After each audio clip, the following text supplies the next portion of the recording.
Hi, I'm Antonio Mora. Most people like to blame political polarization on Republicans and Democrats in D.C. and on the media.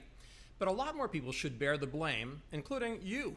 Maybe not those of you who are watching this, but the broader you, the American public, that can't be bothered with getting properly informed. Sure, Trump and Pelosi, McConnell and Schumer, Hannity and Maddow are fanning the flames of political fires.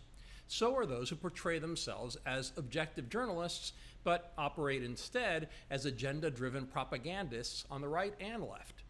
However, we can't forget the huge role played by social media and the algorithms that curate the news you receive online. In fact, algorithms are now the most powerful curators of information, determining the news you get through your social media feeds and from many news websites. And a recent Pew Research study shows more Americans get their news from a combination of social media and news websites than from any other source.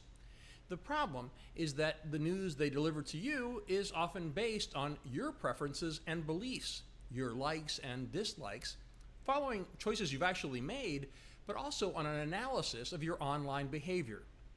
Put even more simply, if you're a Bernie Sanders supporter, you are going to get a disproportionate number of articles and op-eds that support leftist causes and criticize the right. If you're a Trump supporter, you may come to think that all is well in MAGA land because you'll receive more information touting his successes than his failures. The news you get confirms your own biases. Is there any wonder that polarization is so severe and that Americans have become increasingly intransigent in their political positions? A well-known refrain claims technology has no morals and can display no prejudice.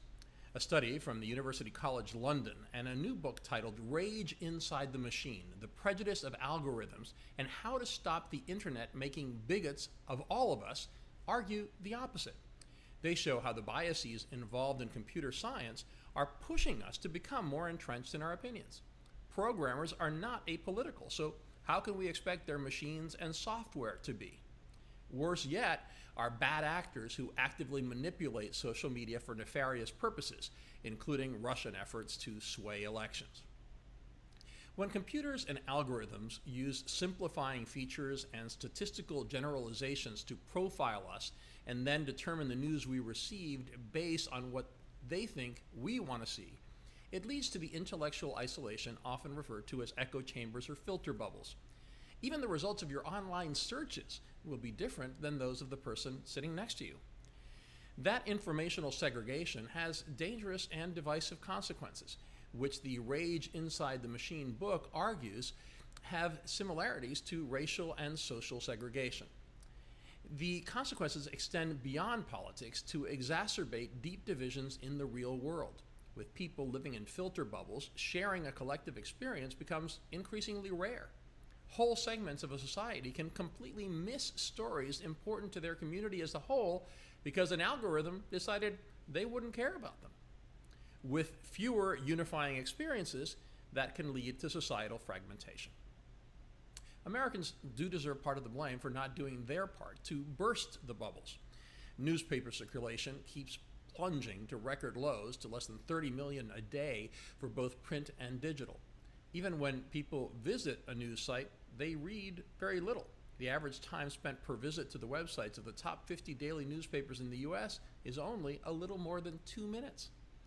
However, some studies have argued that people like me are fear-mongers, exaggerating the problem of the filter bubble dilemma, blowing out of proportion the reality of people only receiving information that confirms their political beliefs.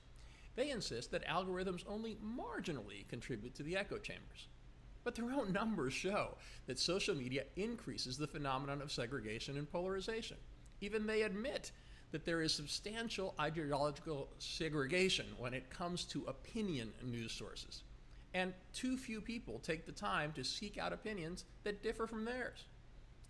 As a journalism professor and the editor-in-chief of newsandnews.com, I often discuss this topic, and I am constantly shocked at how many people tell me they get their news exclusively or almost exclusively from social media.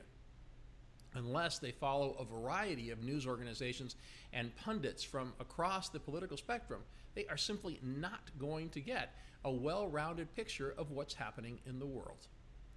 Ironically, Even news aggregators, which by definition bring you a variety of sources, are much less diverse than you'd think. We studied Google News and Apple News, both of which use algorithms to a greater or lesser extent in choosing what news you see. We found that both, especially Apple, delivered information from a very limited number of mainstream, mostly American news organizations that trended left of center.